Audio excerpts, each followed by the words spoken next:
Hi everyone, today I am here to talk about the Hardy Boys book, The Jungle Pyramid by Franklin W. Dixon. So this is the first Hardy Boys book I have ever read that I can remember, and I saw it at a library book sale and I was just like, yeah, you know what? Let's just add it to the bag. It was one of those sales where it's like $5 for a bag of books, so however many books I could shove in that bag, they were all $5. Why not add it to the bunch? Never read it. I have read Nancy Drew before. It's fun. But oh my gosh, guys, the Hardy Boys was ridiculous. Absolutely ludicrous, but I understand why people like them. So the Hardy Boys are 17 and 18, and they help their dad solve all these crime cases. And this one, the Jungle Pyramid, a batch of gold had been stolen from a vault, and they have to figure out where it went and who has it and get the gold back. But they're traveling to like Switzerland and Mexico, and no one is giving a second thought about some teenage boys coming into the police station and being like, this is what happened, this is what we know, and this is who we suspect. Like, keep an eye out. And all the police are like, instead of being like, why are there some teenage boys from America in our office?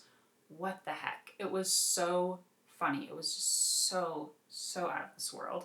And I felt like in every chapter they're getting away from something. I tried to remember everything they escaped from, and I can't even remember. It was like one of them almost fell off a mountainside. They almost got hit by a car twice. They almost got hit by a car when they were driving. They almost got run over by a taxi. They avoided falling into a pit in the jungle. They avoided a boa constrictor. They avoided their plane engine failing. They survived alligators. They survived being shot at more than once. They survived their captors. It was just every single chapter, it was like they got away from something. It was so silly. And some of them were just absolutely pointless. Like at the very beginning of the book, when they're driving in the car and there's another car coming towards them, they have to swerve to get out of the way. That had nothing to do with the rest of the book. I was like, oh, maybe that person's trying to ride them off the road because he knows they're on the case. But no, that just had literally nothing to do with the book. And there was a chapter, so they're on a case to find this lost gold, and in the middle of the book they're like, let's go skiing with these other Americans we found. And that's when they almost fall off the mountainside while they're skiing. Absolutely pointless to the whole book. There was no, that had nothing to do with the case, that didn't come back, and it was like someone was watching them on the ski slope and tried to put, no, nothing. Absolutely nothing to do with it. It was so funny and so over the top silly and ridiculous, but I still read it, and I get why it's entertaining. It's because it's two teenage boys. You can, especially since the Hardy Boys are obviously written for a younger audience, they relate more to these teenage boys than they would to an adult detective. I couldn't say that. An adult detective. Blah, blah, blah. So, yeah, it was still fun. But I don't think I would go around and read another Hardy Boys book anytime soon, unless I'm just looking for a nice, easy read that's absolutely insane. But still entertaining, like I said. I made it all the way through, and some books I don't. I'm like, this is too ridiculous, or this is too stupid, or this is just too dumb.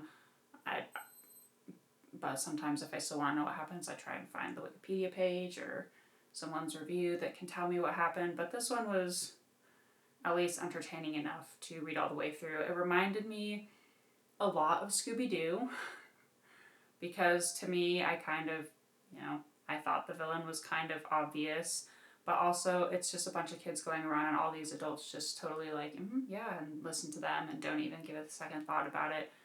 Absolutely ridiculous. And that's why it reminded me of Scooby-Doo, which I still enjoy the old Scooby-Doos. They're so silly. It's like there's two people in the little shows besides the gang, and one of them disappears, and it's always the other person who does it. So, it's no secret, right?